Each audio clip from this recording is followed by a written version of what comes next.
DSP గారు sir గారు మా మధ్యలో ఉన్నారు. శ్రీ మహబూబ్ బాషా గారు మన మధ్యలో ఉన్నారు. వారిని మరి మన జీసస్ గాస్పల్ సంఘ వ్యవస్థలందరూ కూడా సన్మానించాలని ఆశపడుతూ ఉన్నారు. అందరం కూడా చప్పట్లు కొడుతూ ఉండగా మన మధ్యలో ఉన్నటువంటి అందరూ కూడా ముందుకు వచ్చి సన్మానించాలని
కూడా సత్కరించారు.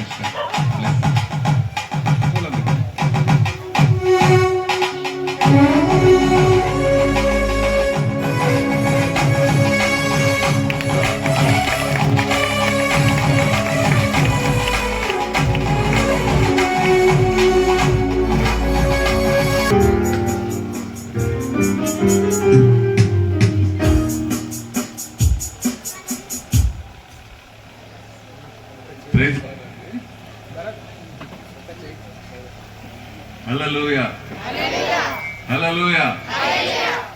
ఏమే పొద్దున్న టిఫిన్ చేయలేదా? హల్లెలూయా. లేక అలసిపోయారు ఇందాక పాట పాడి. ఓకే, నా పేరు మెహబూబ్ బాషా అండి. DSP special police Kurnool SFP క్యాంప్లో ఉంటాము. ఒక చోట పరిచయం అయ్యి మాధవి గారు ఈ చర్చ్ యాన్యువల్ ఫంక్షన్కి రమ్మని ఆహ్వానించడం జరిగింది. అంతకు ముందు నేను డిస్ట్రిక్ట్ మైనారిటీస్ వెల్ఫేర్ ఆఫీసర్గా ఉంటాయి. దీంట్లో కొంతమంది పాస్టర్స్కి తెలిసి ఉండొచ్చు, కలెక్టర్ ఆఫీస్లో ఉంటుంది నా ఆఫీస్. అప్పుడు పాస్టర్స్ వేతనాల గురించి కరోనా టైంలో నేను చాలా మంది పాస్టర్స్కి వేతనాలు ఇప్పించాను. దీంట్లో మరి ఉన్నారా పాస్టర్స్? గౌరవ వేతనం తీసుకునే పాస్టర్స్ ఉన్నారా? నెలకు 5,000 చొప్పున గవర్నమెంట్ ఇస్తుంది. ఉన్నారా? లేక ఎలిజిబుల్ అవ్వలేదా? అసలు తెలుసా గౌరవ వేతనం గవర్నమెంట్ ద్వారా పాస్టర్స్కి 5,000 రూపాయలు వస్తుందనేది తెలుసా? అయితే దానికి కొన్ని కండిషన్స్ ఉంటాయి. దాని ప్రకారంగా అప్లై చేసి ఎలిజిబుల్ అవుతే మనకు వస్తాయి. అలా నేను 3 ఏళ్ళు కష్టపడ్డా. కర్నూలు జిల్లా కంబైన్డ్ జిల్లా ఉన్నప్పుడు చేసేవాడిని. బేసిక్గా నాది పేరెంట్ డిపార్ట్మెంట్, పోలీస్ డిపార్ట్మెంట్. 3 ఏళ్ల తర్వాత మళ్ళీ వచ్చేసా. ఆ విధంగా నాకు దైవజనులతో బాగా అటాచ్మెంట్. ముఖ్యంగా మండలాల్లో వెళ్ళడం, యూత్తో ఎక్కువ ఇంటరాక్ట్ అవ్వడం, అలాగా ఈ కార్యక్రమాల్లో పాల్గొంటూ ఉంటాం. ఇక్కడ ఈ జీసస్ గాస్పెల్ చర్చ్ సుమారు 365 రోజులు పూర్తి చేసుకున్న సందర్భంగా ఏర్పాటు చేసిన ఈ కార్యక్రమంకి మీ అందరికీ శుభాకాంక్షలు. పర్లేదు, నేను కొంతమందో ఉంటారనుకున్నా, చాలా మంది వచ్చారు. చాలా సంతోషంగా ఉంది నాకు. ఇంకా రాబోయే మళ్ళీ సంవత్సరం తర్వాత ఏమేం చేయాలి అనేది, ఇక్కడ చాలా మంది యుక్త వయసు పిల్లలు ఉన్నారు.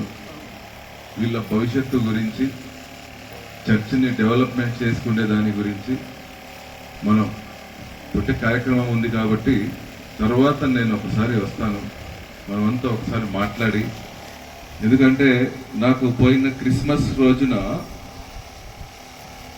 Vatican City John Paul pope గారి దగ్గర నుంచి వచ్చిన బిషప్ గారు పరిచయం అయ్యారు.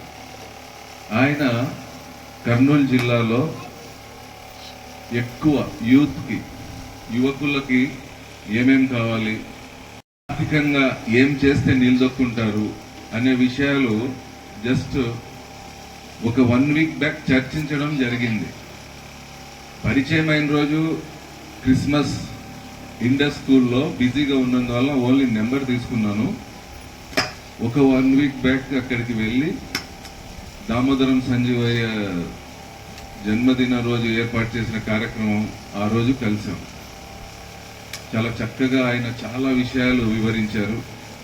మనం కూడా మన చర్చి పరిధిలో ఎంతమంది యువకులు ఉన్నారో, చదువుతూ ఉన్నోళ్ళు, చదువు అయిపోయి ఉన్నవాళ్ళు, ఆడపిల్లలు, మగపిల్లల గురించి మనం కొంచెం శ్రద్ధ తీసుకొని అక్కడ జరిగే కార్యక్రమాలు, కోర్సులో వాళ్ళని జాయిన్ చేస్తే ప్రతి ఇంటికి ఒక ఉద్యోగస్తుడు అవుతారు. మనలో ఎక్కువ ఆర్థికంగా వెనుకబాటుతనంతోనే మనం పేదరికంలోనే మగ్గుతున్నాం, అంతే కదా. ఎందుకంటే చాలామంది ఈ వాతావరణంలో పెద్దగా చదువుకున్న వాళ్ళు ఉండరు, ఎంప్లాయీస్ ఉండరు. రొటీన్గా కూలి పనులు, గోండా పనులు, ఎలక్ట్రీషియన్స్ ఇవి చేసుకునే వాళ్ళే ఎక్కువ ఉంటారు. వీళ్ళంతా, వీళ్ళ పిల్లలు మంచి పొజిషన్లోకి రావాలంటే అలాంటి కార్యక్రమాలు, కోర్సుల్లో పాల్గొంటూ అవి నేర్చుకుంటూ దానికి తగ్గట్టు చదువుకుంటూ ఉంటే ప్రతి కుటుంబం ఆర్థికంగా నిలబడుతుంది. మనం కూడా ఇలాంటి చర్చల్ని ఇంకా సపోర్ట్ చేసి డెవలప్ చేయడానికి ఆస్కారం ఉంటుంది, అంతే కదా.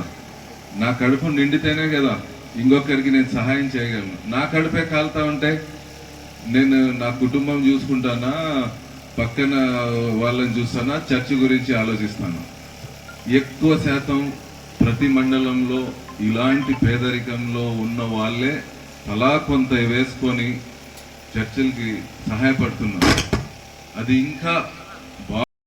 ఇంకా మనకు మంచి ప్రార్థనా స్థలము ఉండేలాగా చేయడానికి ప్రయత్నం చేస్తాను.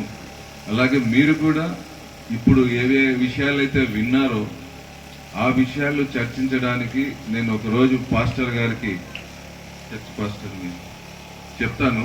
ఆ రోజు మనమంతా సమావేశం అవుదాము, దాని మీద చర్చ చేసి ఆ బిషప్ గారు చేసే కార్యక్రమాల్లో మనం భోజనము, ఉండడానికి అన్ని వసతులతో వాళ్ళు ఆ కోర్సు నేర్పించి ఒక ఉద్యోగం ఇప్పించేలాగా ప్రయత్నం చేస్తారు.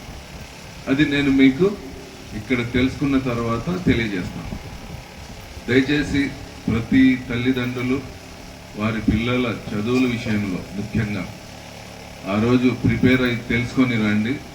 మా ఫలానా కుటుంబంలో పిల్లలు ఏం చదువుతున్నారు, 10వ తరగతి, ఇంటర్మీడియటా, ఇంటర్ చదివిన తర్వాత ఏం ఉద్యోగాలు వస్తాయి, ఏం చేయాలి, బాగున్నాడు, హైటు బలంగా ఉన్నాడు, police, military, forest department, watches, ఇలాగా చాలా ఉద్యోగాలు మనకి.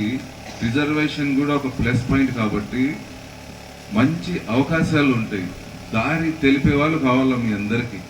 ఆ దారి చూపించి ఈ దారిలో పోండి మీకు ఈ అవకాశం ఉంటుంది అని చెప్పేవాడు తక్కువగా ఉంటుంది. అలా నేను మ్యాక్సిమం ఈ రోజు నుంచి నాకు ఖాళీ సమయం దొరికినప్పుడల్లా నేను చెప్తుంటాను పాస్టర్ గారికి, మనం చర్చించుకుంటా పోతే మన కుటుంబంలో ఏ పిల్లవాడు ఉద్యోగం లేకుండా ఉండడు. ఇది ఈ సందర్భంగా ఎందుకు చెప్తున్నానంటే మళ్ళీ ఇంతమంది సమావేశము కష్టమవుతుంది అనే ఉద్దేశంతో ఈ అవకాశాన్ని వినియోగించుకుంటున్నా. దయచేసి అందరూ దీన్ని స్ఫూర్తిగా తీసుకోండి. ఇంకా రాని వాళ్ళకి కూడా ఫలానా డిఎస్పి సార్ ఈ విధంగా చెప్పారు అని వాళ్ళకు కూడా చెప్పి